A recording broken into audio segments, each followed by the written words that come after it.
Welcome to the Bird Gang Nation Sports Media Show, repping the greatest team of all time. Let's go!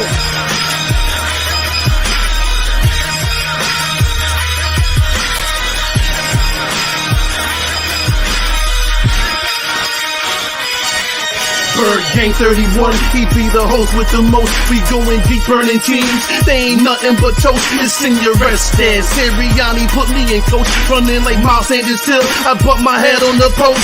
Touchdown! Yeah, that's coming. Devontae's crazy route running. Jalen hurting them, throwing lasers to break a young gunning. Come on! On the D side, we ride, sack him with Fletcher, lay him out on the stretcher. No one can protect you. Watch Darius lay him, shutting down your routes. Come on! In my green JAWN, eating Philly cheesesteaks. Put up your cups, wings up, if you can relate.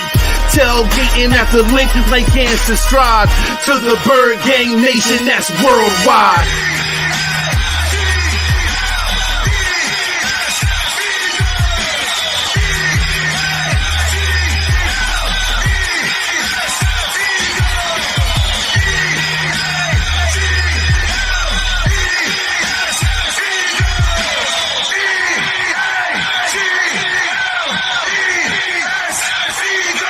On Sundays, catch the pre and post game. Mondays is Birds on Broad Street with Philly Notion and Cool Cat, the man in motion. And Wednesdays, the midweek special got you open with JC from Eagles Talk, hitting like B-Dog, baby.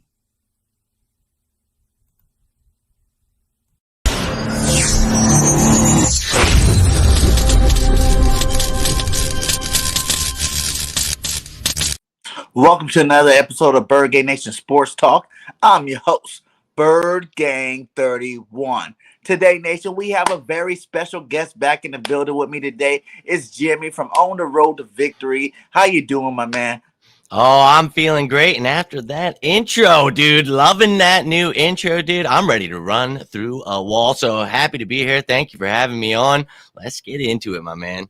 Yeah, man, it's been a while, man. It's been a while. Like, man, I gotta get my boy Jimmy back on here, man. Well, I've been seeing you out there doing your great work. You guys, please go subscribe to Jimmy. I have it pinned at the top of the comments, so make sure you guys hit that subscribe button if you have not subscribed, man. He's a great Eagle content creator, and he put out that fire, man. He put out that fire. That's why I had to get him back on the show. So, yeah, let's get into it, my guy. We say the coaches for last. That's what I'll do. You know, it's been a while since you've been on here. So let's talk about our quarterback situation. What is your interpretations from the last time of Jalen Hurts? Man, yeah, I think, last time, and, we've chatted, but we haven't got to go live together, man. And I just want to reiterate what a pleasure it is to be back on What Is Up to everybody in the chat. But since the last time we talked, man, exactly what I said about this season, my man. I think that there is going to be some bumpy roads ahead. I'm going to temper my expectations. I'm excited about this team. I think if we could stay healthy was something I said, and obviously the line did not stay healthy. No, it was something we feared desperately, and it happened. And we talked about how excited we were about the run game, and we have not. We didn't see that at the beginning of the season, so it was like, whoa, okay. I was really taken aback, and for me, it was like, I've made the joke. I felt like, we said bumpy roads, but I feel like we're in the Rocky Mountains in a damn Prius. Right. So things have been really tough at one point. But then in the Raiders game, we started running the ball. We started making things easier for Jalen Hurts. So I think that was something I needed to see because he was throwing the ball over 30 times a game. All the RPOs, way too many decisions for him to make as a young quarterback that needs time. And look, this is only 13 games he's had, and everybody wants to judge him. If you think about it, it's not even a full season, dude. Like, people are overreacting, and I think that now that you're seeing the run game utilized, this dude is going to flourish. And I think obviously the first half, people wanted, oh yeah, he missed Devontae, he missed Dallas Goedert. Dude, I don't care. Did you see the second half when he came out throwing rockets? And if we would have got that ball back, he could have came back and won that game for us. And dude, I love his heart. I still love him. I'm still very confident in him. And, I still feel confident in Sirianni. And like I said, I feel like these guys are going to have struggles because they're both very new at what they're doing. Obviously, Sirianni's first time head coaching. And Jalen Hurts season, last year when he got to play those 4 games, let's be real. I mean, Carson Wentz couldn't even do anything, you know? So Right. anybody thrown in that offense was going to struggle. He won his first game against that top defense, the Saints at the time. So I was excited then, still excited now. And I think Jalen Hurts, if he is just given that time and if you have the right coaching where you're just running that effing ball, I love it. And when Miles comes back, you got to continue running that ball. And Jalen Hurts will only get better. So I'm very confident in the young man.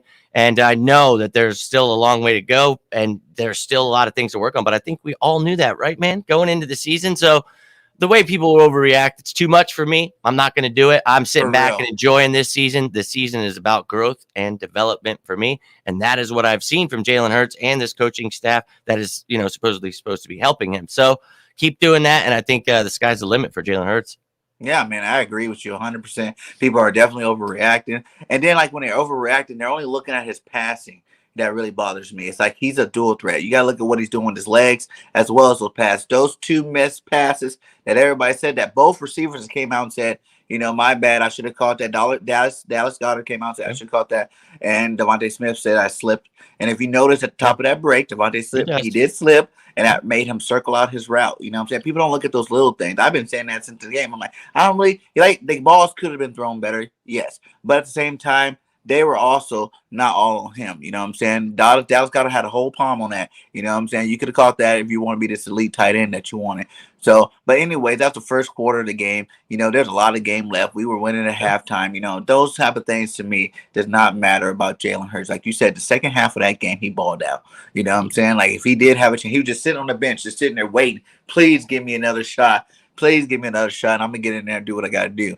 Jalen Hurts is definitely growing to me. I think he's been playing better. You know, he got stunted. His growth got stunted, like you said. The first 6 weeks of the season, when you're running all of the RPOs, I have said that numerous times on my show. I'm like, he's having to think too much. You know what I'm saying? You can't have 40 plays and every single last one of the plays, 40, 50 plays, he has to think, do I need to hand it? Do I need to keep it? Do I need to throw it? Should I throw it? Should I not hand it? Should I have handed it there? You know what I'm saying? That's just too much on anybody's play. There's no quarterback out there that has to think like that for 40, 50 plays a game. So it's like that was just a little overwhelming. Besides, we didn't have normal run plays that was going to help him. As you see, you know, when we run the ball with Jalen in that back, when we run the ball with our running backs, and then with Jalen passing, it goes up, you know, dramatically when we're actually getting the flow of the game, you know. So I agree, and I hope Nick sticks with this run game, and I hope freaking, you know, we can keep running that ball, and then Jalen's will be perfectly fine, you know, here on out. Give him a chance to grow. Give him a chance to just worry about his passing plays,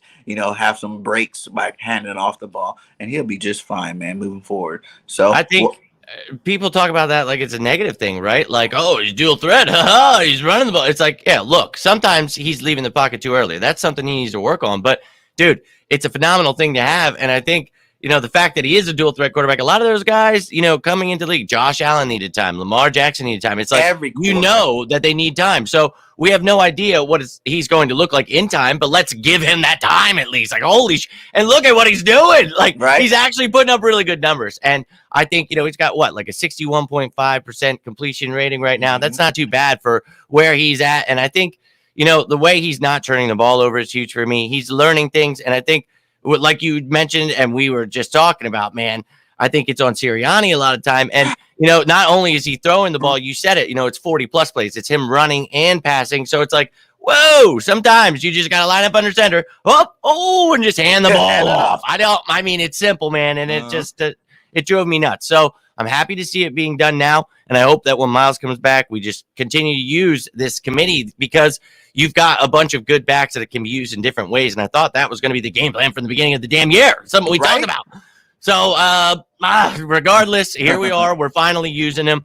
So I think for me, Jalen Hurts, he is a dual threat quarterback, and that's a weapon. And that's something that if he learns to stay in the pocket, and I think he could be better than Lamar Jackson. I don't know if he's in the range. Josh Allen has really gotten better as a passer. So I think I would love to see Jalen Hurts get to that point where he can really throw the ball well too.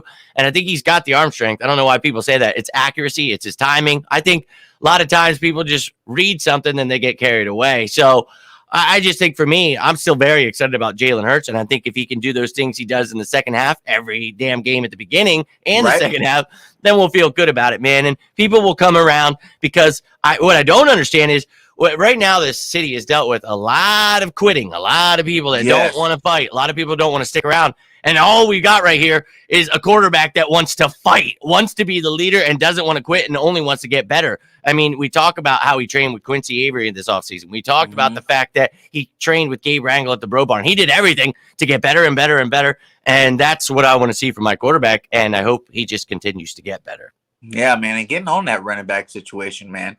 Running backs weren't used, like we just said. They weren't used the first 6 weeks of the season, you know, but we've seen over the last couple of weeks that they are starting to run the ball well, man. Yes. You know what I'm saying? Like I said, the running game not only helps Jalen, helps that offensive line out, helps that defense out. You know what I'm saying? It helps a lot of areas of the game that people don't realize, you know what I'm saying? Like, we wouldn't have so many linemen hurt probably so much if we ran the ball. Starting from last year, when we didn't run it that much last year, people were getting hurt. We didn't run it early in the season. Guess what? People got hurt because these big old giant of men are backpedaling all game. They're not supposed to be backpedaling for 50, 40, any number that high. Period. Linemen like to oppose their will. We got these big 350-pound linemen for what reason? Not to go backwards, only to go forward. So I'm glad to see that now everybody can back up off the line. And now they're like, oh, the line looks good now. You know what I'm saying? It looks good now that we're running the ball. Now that they're opening up holes. Now that they're doing their job. You know what I'm saying? It's like it's been too long with that, and I'm happy to finally see it. But these running backs, man,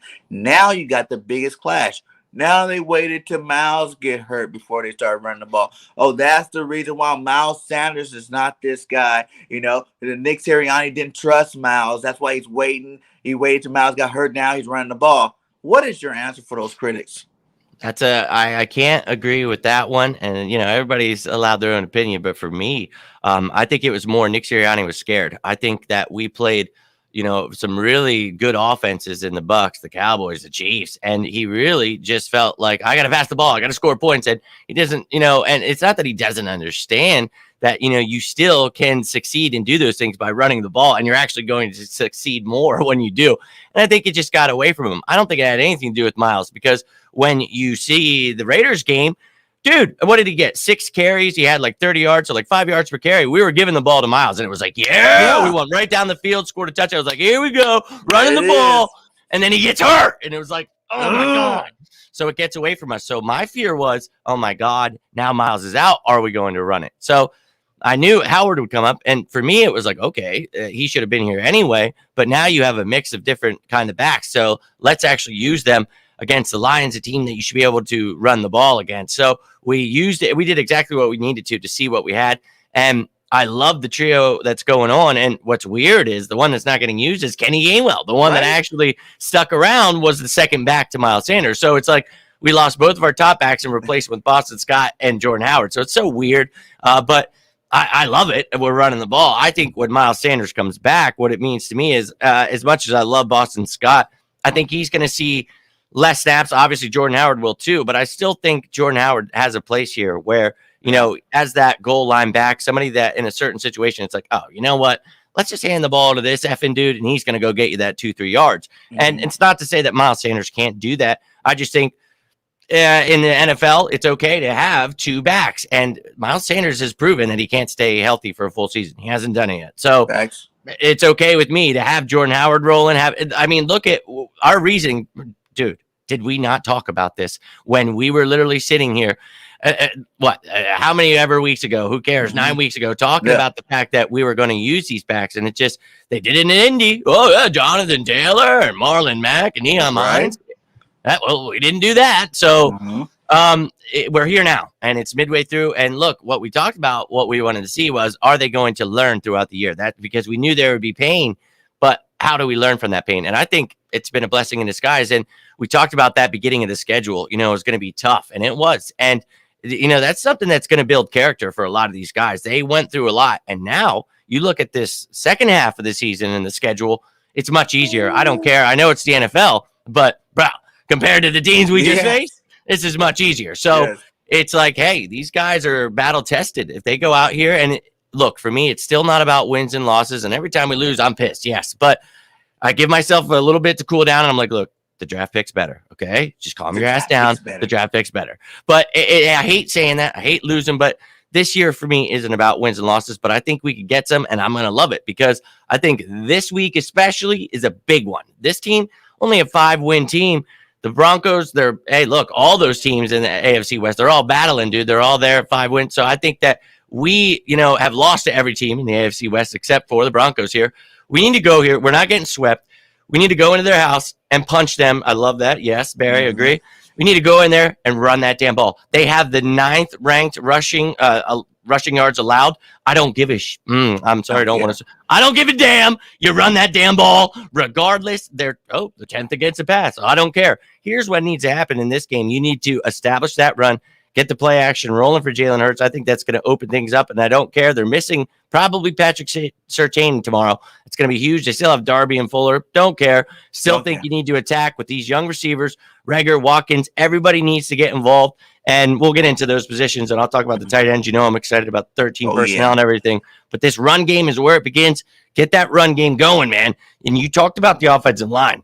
Perfect. Yes. Do not break your own damn line's ankles. Have them dropping back 30, 50 effing times. And it's like, we do very well when we run block. And you got to realize Sayamalu and Brandon Brooks are out right now. So you've got some young guys in here and they're doing well. I love what Dickerson's doing. Driscoll kind of struggling, but every time he has or someone's got hurt, Nate Herbig is there to come in.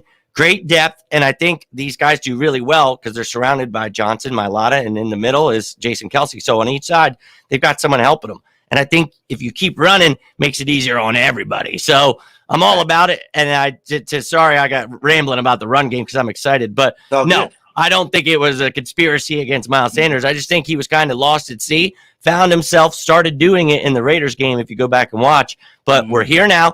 And when Miles comes back, hopefully next week, he should be back. Posted on his Instagram, he was back practicing. So very excited about that. Yeah, I really think that Miles is going to show everybody what's up now. You know what I'm saying? Like you said, I don't agree with the whole conspiracy against Miles. I think he was going to run the ball that game if we would have kept him in. Yep. And imagine how many yards he would have by now if we would have played the last 2 games running the ball the way he is. I think it took time for Nick to understand that he needed to run the ball to make his offense work. You know what I'm saying? You can't have play action without the run. So I think it took him some time. He finally figured it out. We sprouted, and now he's the sprouted coach, and he's going to realize that running that ball is definitely going to get us, in winning positions. You know what I'm saying? Like even last week, we were in a winning position to win that game. You know what I'm saying? We had chances to win that game. So, if our defense, now we're going to get to the coaches later, but if our defense could do their part, then, now we got something cooking, you know what I'm saying? But I think the running game is definitely going to help us moving forward, especially against the teams we're about to be playing. Like we said, let's go to those tight ends, baby. Let's go to those tight ends. Tyree Jackson got his first, real game match. I think he played 2 weeks, but last week was, more of a sample size. No, last week was his first one. You're right. The first time. Yep. Last week was the first one. Yep. You know what I'm saying? So we got him in there. He didn't get much catches. Are you looking for him to get a bigger role? Now that Zach Ertz is out of here. I think you remember our conversation from the beginning, before the season even started. Something I hit on was we talked about the 53-man roster, some of the people that would or wouldn't be on the roster. Something I talked about was he was so good, Tyree Jackson, that he would be on that roster. So not only would he be on there because of the IR situation where you take him off and then he gets placed on IR and you can bring someone back, he was just that good. Tyree Jackson looked phenomenal for someone who was a quarterback at the University of Buffalo. Then he went to the Buffalo Bills. Then he went to the XFL. Then he came to the Eagles. They converted him, and in a few months, the kid was out there, dude. And not only, is he a big-bodied guy, so that gets people excited, 6'7", but he actually has great footwork, handwork. Yes. He's out there making some damn good catches, too. So that really gets people excited. And I'm pumped up to see what he can bring to the table, because I thought we would see a lot of 13 personnel with him, finally being a part of this offense. Jack Stoll being that H-back type, tight end.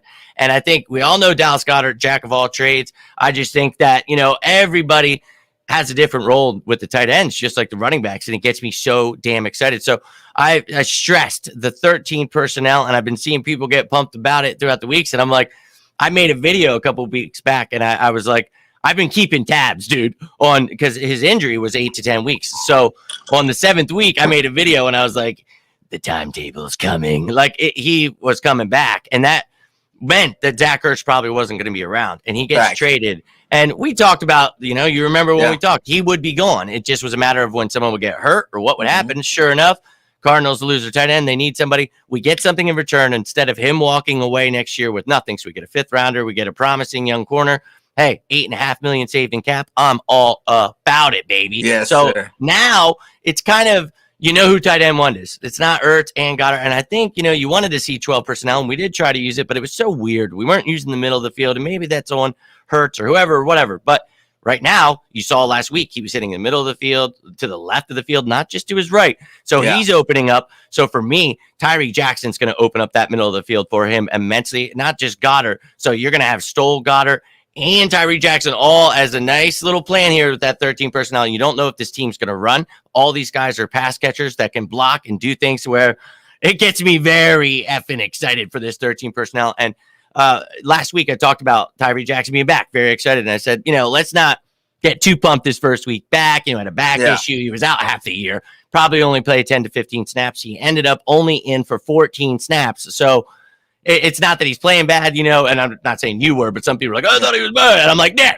I said pump the brakes. So this week, I think maybe 20 snaps he can get, but gradually get him part of this offense. But I think that 13 personnel is going to be used, and not just 12, you know. And for anybody, not saying like you don't know what that means, but if anybody doesn't know what that means, you know, 12 personnel is just 1 running back, 2 tight ends, and then 13 is 1 running back, 3 tight ends. And obviously you take away a receiver if you're doing that. So I think, you know, Devontae Smith is somebody that is a world beater, dude. He can go out there, put him on the outside against anybody, and then put that 13 personnel. You can run the ball now, so teams have to be afraid of that.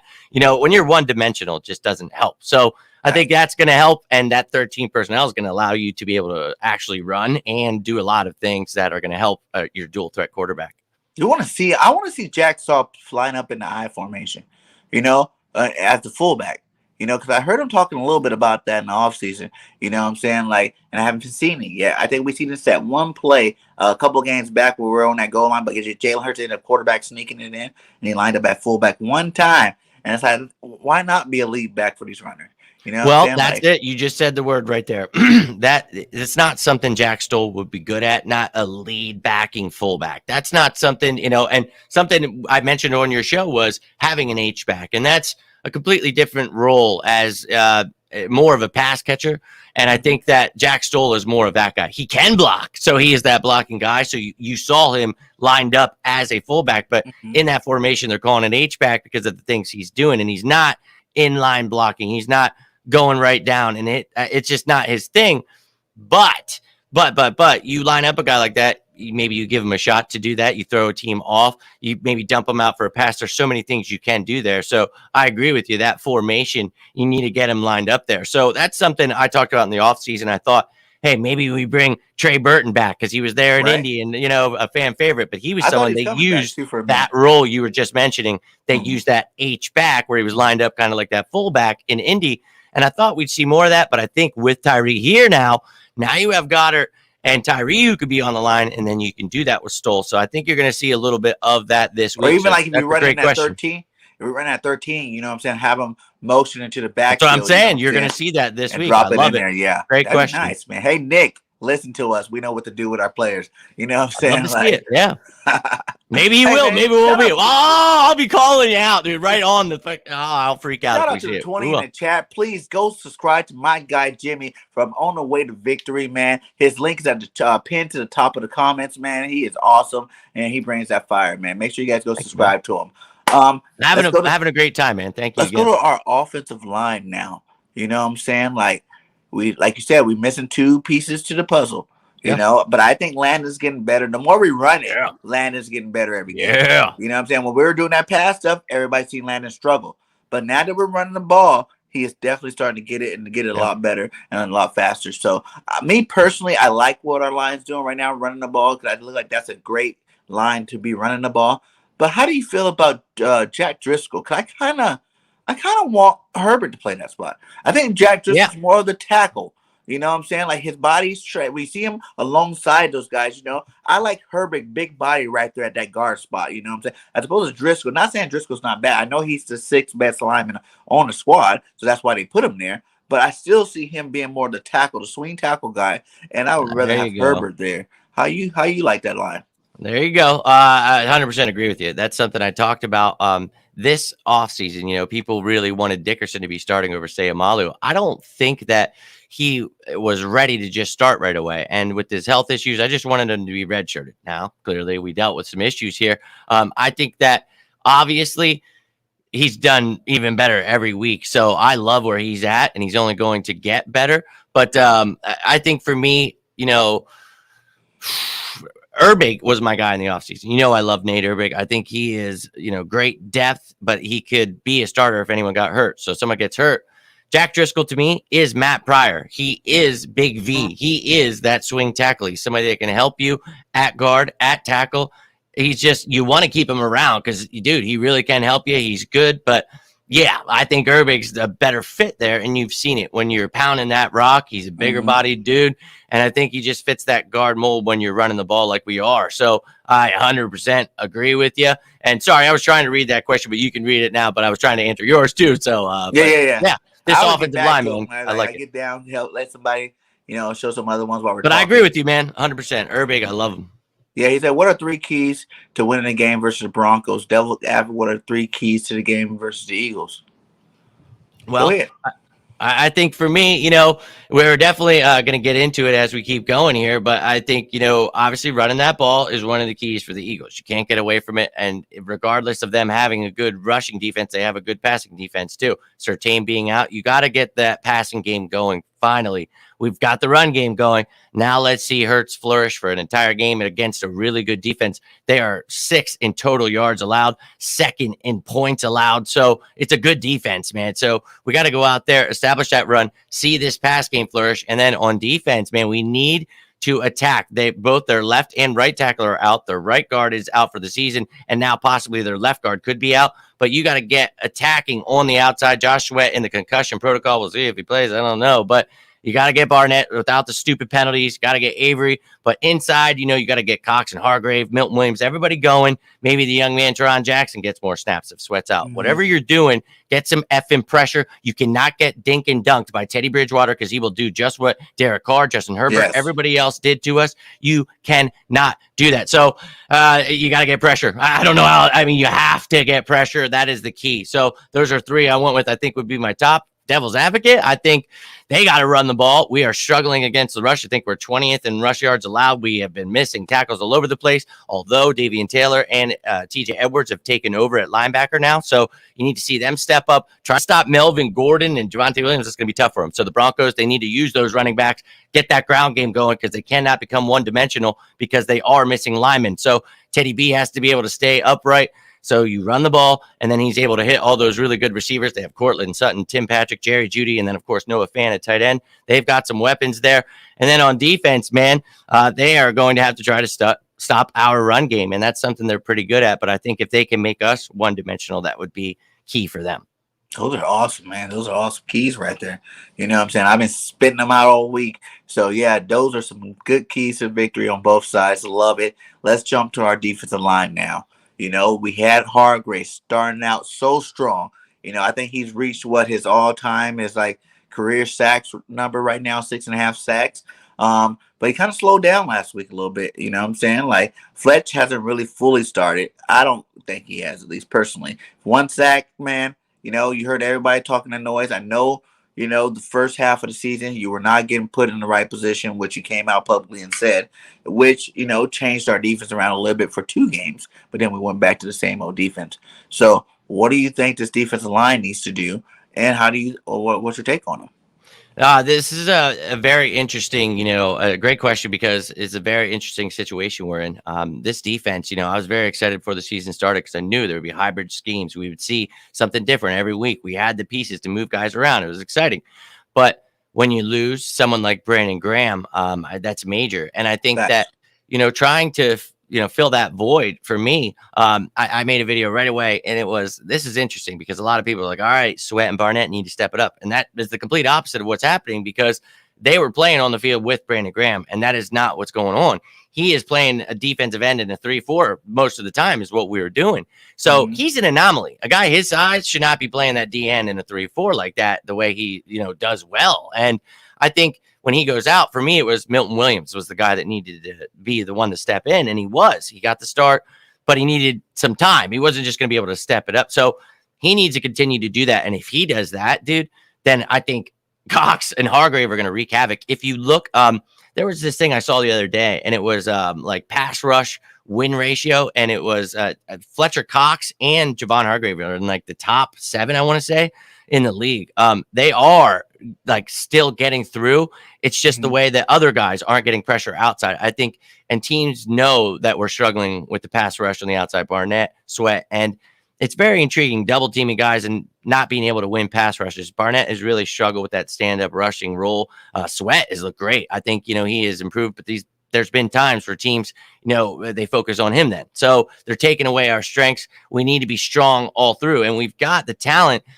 Injuries killed us for taking Brandon Graham away. And I think that, we can build this lineup, and a lot of times it looks like a 5-man front because you got 2 guys standing up, and then you got the 3 big guys in the middle. And dude, if Milton Williams keeps growing into the guy I think he can be, and he looks pretty good at times, man, you have him and Cox and Hargrave. I think with what we just talked about, this line is banged up, and they were already struggling anyway. Garrett Bowles, their best lineman, gave up 5 sacks already. They're giving up 3.1 sacks per game. So I think that this is the chance for this defense to be like, you know what, we've been sucking it up. Let's go out there and smack these dudes right in the mouth. And the corners and linebackers are going to need it. We're going to need help if you can't be playing like that, but if Gannon's going to play off, you need to be getting pressure, man. So let's get that pressure, and I think we can do that against the Broncos this week. Nice. Are you thinking he should just come from the front 4 or the blitzing too? We need to blitz linebackers, safeties, corners. Cause I'm at that point where I just want to blitz everybody. You know what I'm saying? Just do it to do it. You know what I'm saying? I was so ticked off last week when we had the 4th and 1 game on the line. They called that timeout, still 4th and 1, even though we got them. You know what I'm saying? The fact that they said they called that timeout, I was like, what are you talking about? You let the play run, rough. Guy. We got them. But even knowing that, right? You brought pressure on that play, but the next play you don't bring pressure. Like, who does that? You know what I'm saying? Like, why didn't you bring the house, the stadium, the crowd, the cheerleaders, the water boy, everybody on that play? You knew what they were going to do. There was no chance. If they got that first down, it was completely over. Yeah. And you didn't do what you had to do and bring the house, man. That's what irritates me about our defense. You know what I'm saying? Like, I think, yes, the line is good, but sometimes they put a little bit too much pressure on the line to be great. You know what I'm saying? Like, not saying that they are not great players, but there is a time and place where you got to give them help. Everybody needs a little help. And on that play, definitely what should have been one of them plays where we should have sung the house. Yeah, I agree 100%. I think that here's another situation. We got a coach that's scared. What's going on, Mitch? I think that, we talked about Sirianni being scared. Now Gannon was scared, and it's learning curves, and you're hoping that he's learning from it. I'm hoping that's not just the kind of person he is. And you saw it the first play he did it. And last week we actually blitzed, I think it was 12 times. So we actually did bring the blitz sometimes. And I think he's understanding that. And at times you want to blitz, but honestly, this defense is predicated off of getting pressure up front. And I think, when you're running that too high safety and you're playing all that zone, you need to get that rush. And what a perfect defense to be going against. You got the Broncos, their head coach, Vic Fangio, obviously a huge defensive guy. That's something he really runs well, that too high safety, 3-4 cover 2 a lot of the time. So this is the kind of defense we want to be. So maybe he was studying Vic, and maybe he's got something game planned here where we're going to attack. And a lot of the times, you can send one guy, but you still got a zone. A lot of, and everybody has to work together on. And obviously, we all know that that's the way the NFL is played. You all have to be on the same page. Yes, that's a cliche thing to say, but when you're playing a zone, especially that, because you're not just stuck on a guy, you got to know who's passing who, who's sending what. And with a 3-4, with the schemes we've been running, sometimes you see linemen dropping back in coverage, and you're like, oh, wait, what the? So, I mean, you guys got to know what you're doing out here, defense, and it's not always on Gannon. And it is on Gannon, and I've been saying this week, the joke I've made is if you don't have the, he doesn't have the right players for the scheme. And it's like, well, if you don't have the right players for the scheme, then you're not running the right scheme. So you talked about accentuating player skill sets. Well, you got to run, whatever defense is going to work for the skill sets you have. So I think Davian Taylor is skilled enough to be playing as a dime linebacker where maybe you get another corner in there rather than another linebacker on passing downs. And, because you've been seeing TJ Edwards out there, I love him against the run, but he still struggles against the pass. I just think that, this linebacking core, it's better to see what the young guys are because we knew what we had before. So I'm excited there. But they've got a huge test this week. Noah Fant coming across the middle, the safeties, linebacker. Everybody's going to have to work together. You've got good receivers. So this zone is going to have to work together, man, and really try to shut down this Dinkin and Duncan and hope that they get some pressure to help them.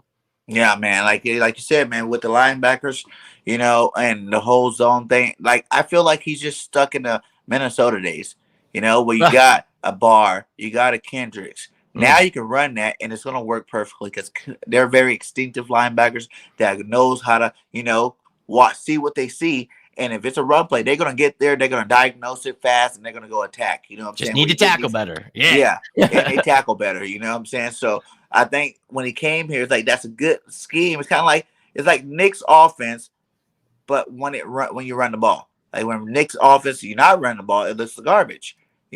But when he's running the ball, it looks a lot better, and everybody's coming off of him. You know what I'm saying? It's kind of like that with the defense.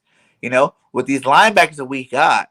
There's no disrespect to these guys, but they're not world beaters. They're not all-star. Yeah. They're not perennial Pro Bowl linebacker calibers like, he was used to, where that defense worked so well. When Minnesota was that number one defense, he had these world beater linebackers. That's what helped everything click together, And I think he has to switch it up. Like you said, if you don't got the pieces to do the defense, and not even that you can't do it at sometimes. Exactly. I do agree. Use more 4-3, right? I mean, just things that work with these guys. Yeah, and use it more for long pass situations, you know what I'm saying? Like situations like that. But when you're running the ball, you cannot be in no two shell. You know what I'm saying? You got to bring some heat. You got to bring those linebackers. You got to bring them. Because if they're not instinctive enough to know when it's a run and they're going to catch these running backs 5-6 yards down the field, then you got to blitz them, period.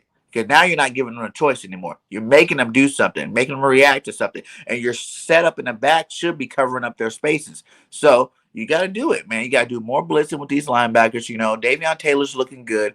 He's looking a little bit better and better. But like I said, these are all like outside linebackers to me. There's no true middle linebacker. We need that big thumper. I was praying that Howie went out before the trade deadline. I don't even care if he would have traded a first-round pick and got us a big-time linebacker, man. Yeah. I'm not saying that there's any available, but that's what I want him to do if he was going to make a move. You know what I'm saying? Yeah. We need one. I think that's the only way this defense is going to be complete. You get that guy in the middle, then you can put the Davions, you can put the Singletons, you can put all those guys on the outside linebackers all day. Let them cover pass and stuff. But that middle linebacker is going to be your run stuffer. You know what I'm saying? Every time there's a run play, he's going to go diagnose it, do his job. So I think that's what we're missing in this defense. And unless he adjusts to his play calling, it's going to always be a problem throughout the rest of the season. Yeah, and I think going into this season is something we talked about. If you're not going to put an emphasis on that linebacking core, this defense is going to struggle because we knew he was going to try this hybrid scheme. So you hit the nail on the head, dude. Having Anthony Barr and Kendricks there, Eric Kendricks, you had two really good linebackers. They were able to stop the run and cover. With the way the NFL is today, imagine if we got like an Isaiah Simmons. That's what they hoped Davion Taylor was. Right. So it's like if he can grow and get there, hell yeah, let's go. But I think that they need to keep growing and find out. But if you get a linebacker like that in the middle, then you can use Davion Taylor with them in passing down. So you can have TJ Edwards and Alex Singleton out on rundown. This dude can handle the coverage or the run. It doesn't matter. So you've got a guy that can do all those things. We don't have that. And no offense to our linebackers. I love the promise of Davion Taylor. I love the thought of TJ Edwards learning how to cover and, being that run stopper. I love it. But we need to get somebody in this draft coming up. And that is just flat out what we have to do with one of those first round picks. And if we don't, I don't care. I know it's best player available, but there's going to be one of those best players going to be an effing linebacker or I'm going to snap because I can't take it anymore. And you freaking hit the nail on the head, man. First round linebackers coming out so far this college year, and we need one of them for sure. What I'm saying? Go down to Georgia, go get that boy Dean. Let him get over here and do his thing. Get Davis, get whatever. Bro, I'm going to lose my mind, bro. We'll definitely talk during the draft. You know me. I'm a nut job, so I'll be losing it. But we got possibly 3 picks. Are you shit? This is going to be, and I know it's Howie. I don't care. I'm still very excited about Two defense. I say either all 3 defense with those first 3 or even 1 lineman. Because I'd be okay with an offensive lineman. Howie. And this is actually, I'm okay with that. Get rid of, Brooks can't come back. We know that we're getting older there, man. You're right. Brooks can't come back. He can't stay healthy. So we got to let him go. You know what I'm saying? Depending on how Lane does. Lane has not been the same since he's been back from his little thing, his episode he's been in. So he hasn't really totally been the dominant to right tackle either. So we need to get another first round linebacker. He's still been pretty damn good, though. I will give him that. Good, he's still probably the best right tackle in the game, but he's getting older, and you have to have a plan in place. So I agree with you, man. I'd be okay with an offensive lineman. But a linebacker and either a safety or corner, a cornerback, one of them two needs to be the edge rusher. I mean, there's so many needs, man. And I'm gonna be excited during this draft. I hope we get some big studs because we've got 10 picks, man, and who knows if we'll have 6 by the end of it or if we'll have 16. Who knows? Let's get to our secondary here. You know, because has been a decent spot for us. You know what I'm saying? I can't bash the secondary too much. And you know, when we talked last time, I wasn't that big on, Steven Nelson. Signing Nelson. Yeah, I was telling you, we got to sign him. Yeah, I remember.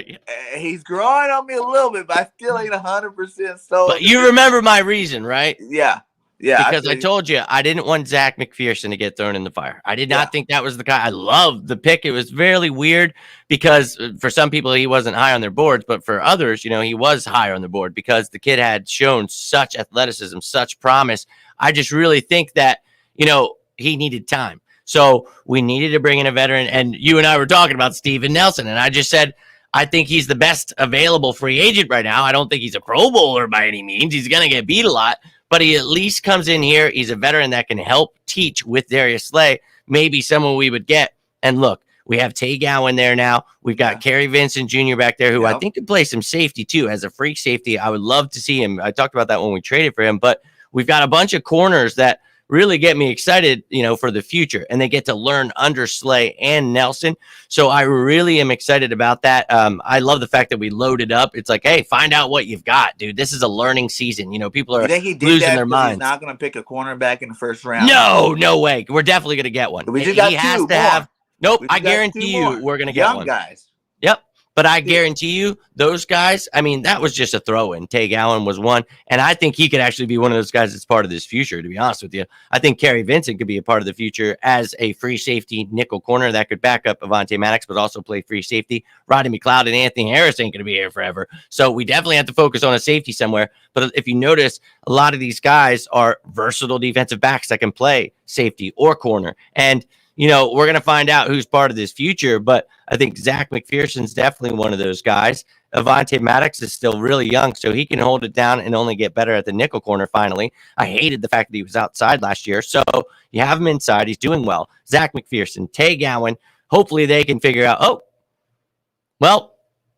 hopefully they can figure it out is where I was going with that. I just think that, those are the corners, that are part of the future, but are they depth or are they starters? I don't know. But I think that you go draft a starter that takes over number 1 and you figure out who's next to him, because Slay isn't going to be here forever.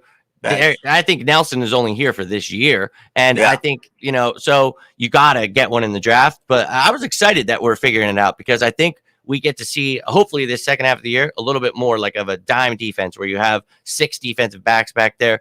And maybe it's not just Harris and McLeod. Maybe you're seeing Kayvon Wallace used more because we need to find out if he's part of that safety tandem of the future. So I know he dealt with some injuries, but I'd like to see him get healthy. But excited about the secondary, just not how they've been used. And you need to get pressure to help how they've been used. So Gannon needs to figure all that out. Yeah, facts, man. I agree. Like I said, I want one of these guys to Sting Lee or Elam. You know what I'm saying? A hooker or whatever his name is. Man, I want one of the big guys too, but I just thinking maybe how he's trying to go cheap by getting some of these younger guys, hoping that they can mold. I'll beat his ass myself, bro. You got one of 3 prospects that you have for the first round next year. Do you have any prospects already lined up? I mean, we've mentioned pretty much most of the ones I think that I would love. I think for me, if there was one guy, of course. So everybody's, enthralled by him, but that's somebody I really liked for a little while here. And it's like, yeah, I agree 100% with the crave, all the rave reviews he's getting. I think that imagine what having an edge rusher, we talk about this defense being predicated off of that rush. Bro, I think having him would be amazing. Having a Stingley as a corner of the future, and he might drop now. And of course, we might be a little bit afraid because of Sidney Jones, somebody, up there. So I think for me, it's going to be wild throughout this whole offseason. And look, I think it will be 3 first-round picks. So that's awesome. and then you get a second and a third, and those are all very important picks. So that's like 5 that you could get day one starters right there. So yeah, oh my God, I think 4 of those I would hope would be defense. So defense. not to name any more real names because there's a lot of names I like, but I don't want to say who's my favorite yet because I'm watching as many games as I can with college, and I'm it's too trying early to pick out too. my Like favorites. these guys got to finish out Exactly. the season being good. I'll give you those 2 there, but because I'd love an edge rusher, I'd love a corner, but I'd also love a safety, a linebacker. I mean, like Davis, Hamilton linebacker, from Notre Dame. Hamilton, exactly. So there's a lot, and offensive linemen. There's wide receivers that I like that are big bodied that maybe on day 2 you go after. Add with those speedy guys and that possession guy Devontae Smith. I think would you even consider another first round receiver? No, that would drive me insane. That would be ridiculous. But I think you could find a diamond in the rough, like T. Higgins. There's people that drop. So we definitely have hope. And I know everyone. I know it's Howie Roseman. We got to just hope because look at this year. It was actually a really good draft. So let's just hope. Yeah. The gods are on our side. The football gods are on our side, and we have one more good draft because it's 3 effing first-round picks. Please don't mess this up. Danny Watkins, if you're there, I'm kicking your. Nope, none of those kind of picks. Ain't having it. Right. And I know you got to get out of here, but before you do, let's take these coaches. Give me your Nick Sirianni. Oh, Sirianni, we talked about let's try to have patience because there's probably going to be some growing pains. What I didn't like was the fact he didn't run the ball. That should be something that you should understand from day one, right? So I think that you need to see the growth that we've seen the last couple of weeks. So I'm very excited about that. So I'm happy that he is, it really seems these guys are resonating with him. So the players are getting behind him. I think, he's showing not only his players, but his coaches. He's going to hold them accountable. I think he's holding Jonathan Gannon accountable. I'm hopeful that Gannon's learning too. I'm not ready to give up on these guys week 9 in the season, their rookie freaking season. So Gannon needs to turn it around here. You can't get dink and dunked by another quarterback, dude. You just can't do it. So I think Gannon's the one that's scaring me right now, but I've loved what I've seen from Michael Clay, the special teams coordinator, and I've loved what I've seen from Sirianni in the growth department. I'm not expecting Super Bowl bound. We're going to be the best team ever. I expected we probably, if we dealt with injuries, if we had growing pains, which were worse than I thought, we probably wouldn't, be doing too great. But hey, we're second in the division. Right. The other teams in our division suck. But hey, man, just keep growing. I want to see them hold themselves accountable each game. I want to see them adjusting in the games, not just thinking they can do what they want. It's not Chip Kelly shit out here. Like, come on, man. So I just want to see growth. So I'm still very hopeful for these young coaches. So through 10 games, what grade would you give Nick? Nick Sirianni, I don't like the fact that he got away from the run, but I love the fact that he adjusted, started running. He's figuring it out. So as a young guy, but I'll give him a C+, because that was ridiculous. How are you not going to run the ball, dude? And with a quarterback like Jalen Hurts, that should have been clear as day. You should know that. You're a quarterback guru, right? Right? How do I make it easier for my dual threat quarterback? I wonder if running the ball would help. So, yeah, man. So he gets a C+ because he's turning it around. But let's get up to a B+, man. What about Gannon? Gannon, he's going to get, it's weird. He's done semi-well against some pretty good quarterbacks. Like he stopped some teams after they've got their ass kicked in the first half. They've shut teams down in the second half and only held them like the Buccaneers, right? Only scored like 7 points that game. There's been times where he's actually, so it isn't 5 quarterbacks, 80%. I think D+. So I'll give him a D+. I'm not going to give him an E. So I'll give him a D+, just because of the fact that he has at times shown.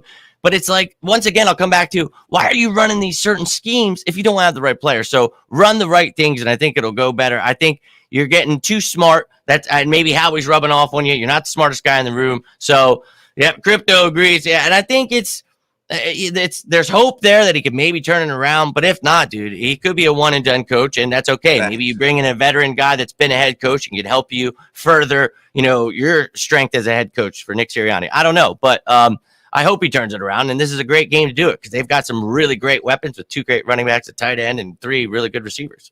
Yeah, man. Yeah, Gannon gets, I'm going to say D-.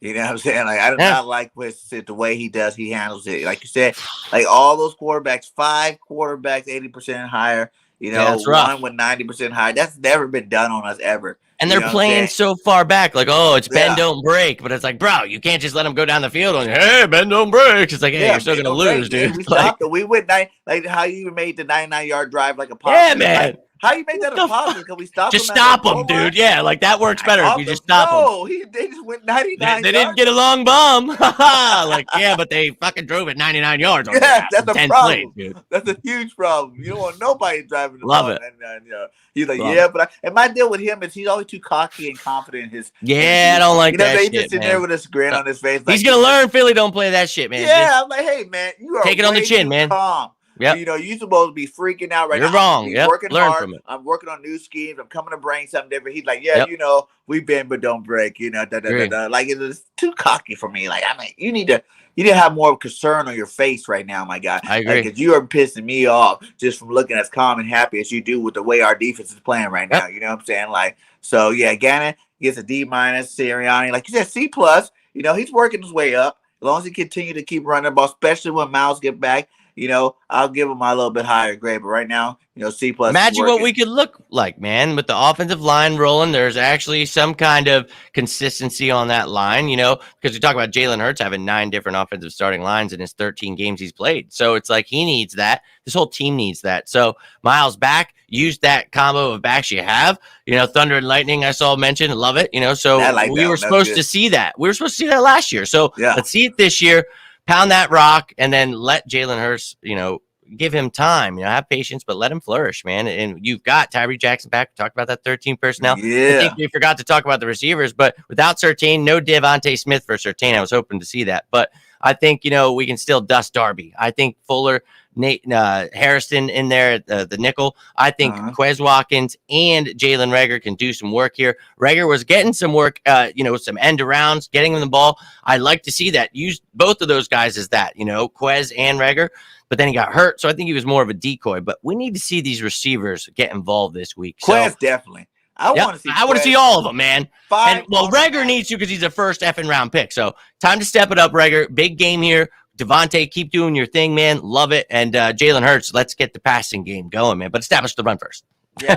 And before I get out of here, go ahead and give me a score prediction, your final thoughts about the game. Oh, man. I think it's going to be hopefully a tough battle. I think with the injuries to their offensive line, we need to do everything we can to get pressure. So like you said, maybe some blitzes, maybe, you know, just mix it up to keep them on their toes, disguise some things, man. Maybe blitz once and then never do it again with a certain scheme you're showing, and then do it again with a different look. You know, do some different things, man, where you're coming at them. So I think you can have your defense get after Teddy Bridgewater. He'll be done for, dude. If these corners can actually play up, press, the linebackers can do what they're doing, dude. I think you need to see that this team can go out and whoop some ass, but you got to stop that run. We got to be able to, we really have to stop that run. And Melvin Gordon, Javonte Williams are really good. So got to be able to shut them down. And once again, our run game has to get going, but they've got Kenny Young, the league tackler, you know, at linebacker, and they traded from the Rams for him. And I think that's okay. That's fine. They've got a good defense, but bro, this is time. It's time to get this team rolling, and what a better team to do it than a Denver Broncos team that's got some injuries. So let's go Birds, man. How about we shut them down? They still probably could run the ball, and, you know, we may have some flaws. So let's give them a couple flaw touch. Okay, I'll give them 17 points, and I'll give the Birds 20, 23, 20, 24, 17. Oh, that's a nice one. That's a nice one. Eagles chat. That's not happening. I don't even like seeing. I don't know why you have it up. Don't you dare. He must be in Denver having a good time. But I say the Birds win 28-17.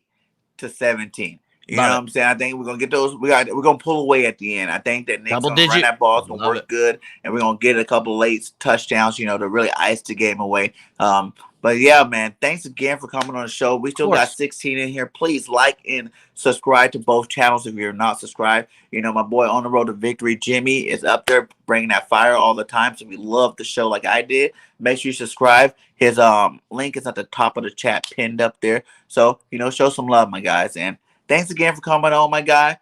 Like always at the end of my, give one last, you know, where they can find you at. Oh, of course. Well, first off, I just want to say thank you, dude. It's always a pleasure talking Birds with you, but to come on your show is really a pleasure. I love it, man. I could go on for 17 hours. Yeah. My life wasn't pure hell. But I want to thank everyone in the chat too, and I'm sorry if I missed some of your guys' chat. I get rolling, I start rambling and losing my mind, but I try to see everything. If I miss it, I definitely wasn't ignoring you. But I'm always going every single day, talking birds, talking about the latest news, and you know, throughout the week we did like Behind Enemy Lines, talked about every single thing you need to know about your week, whatever week's opponent it is. So tonight we'll be doing the top 10 matchups. I just do something where you get to know your opponent, know what you're looking for in a game, and just try to keep people up to date with real stuff rather than all the hot takes and clickbait that are out there. So I love what the world is becoming. There's actually content creators that care about their birds and actually watch the game and love it. So it's always a pleasure to come on here, talk with you, the fans, the great questions that were asked. So it was awesome. But you guys can find me at On the Road to Victory with Jimmy Smith on YouTube. You can see down there is my Twitter handle at OTR to Victory. But yeah, everybody's welcome. Always talking in the live chats. So always taking questions and comments. And once again, thank you again. This was awesome, and can't wait till the next time, dude. All right, my guy. We definitely gonna be working together again, my guy. And thanks to all you guys for being here. Another show, man. I couldn't do this without you guys. We are on the road to 2K. We have 1,600. So let's get there, my guy. We need like 400 more people. Let's get to that 2K before the end of the season. Much love to all you guys, man. Thanks for supporting the channel. And like I always say, fly, Eagles, fly. Till next time, this is Bird Gang 31, and we are out. Peace. Go Birds.